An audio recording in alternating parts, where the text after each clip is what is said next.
My name is Margaret Jackson and I'm 92 years old, and I look back with fond memories of the time I was conscripted into the Army.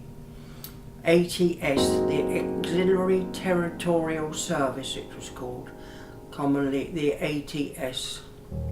I was conscripted on May the 8th, 1942. I got my calling up papers and had to report to a large depot in Leicestershire.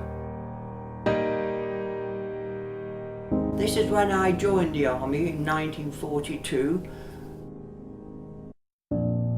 I was a little private, and then I went along to the Army, to the office, and they said I'd got quite an intelligent brain, and so they kept me on at the training centre to become a trainee and teach the recruits to do drill, and that's what I was, a drill instructor. And when you joined the Army, you had an Army book, an AB-64, and that had to go with you all the way, and you had a number. And my number was 152092, and I remember that to this day.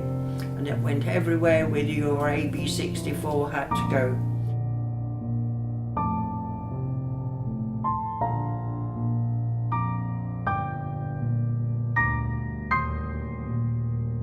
Here is a photograph with some of my friends. Well, this is the whole company. We had a junior commander, who is the equivalent today of a captain, and then there's the sergeant major, and then corporals and lance corporals. Now, that was the company.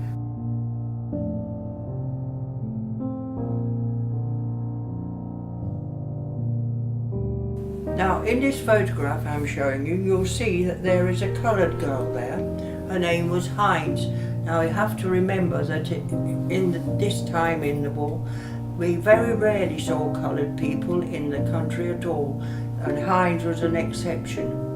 And when the Americans came into the war, the company commander had us all together and told us that the Americans had asked that we would make sure that none of our girls had anything to do with coloured people.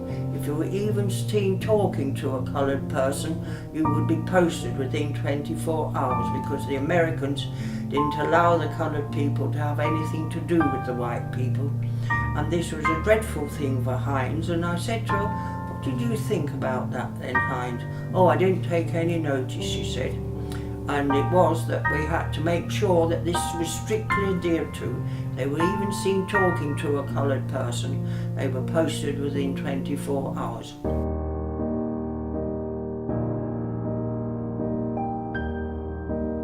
Then we had evenings in when we used to stop in and have a company evening, and all the company had to attend, and the officer in charge would come, and she was a great tall lady, but Mrs. Heath Gracie, the company commander, was a very austere lady, but she was quite kind, really. And she said, "Now, I want you to, this time," she said, "to take some of the girls to see the farm up above." She said, "They'll suit you all right." So off I went with the girls, singing along, and when we got to the farm, the old farmer's mother came out and said, "Get off my land," she said, "you're trespassing."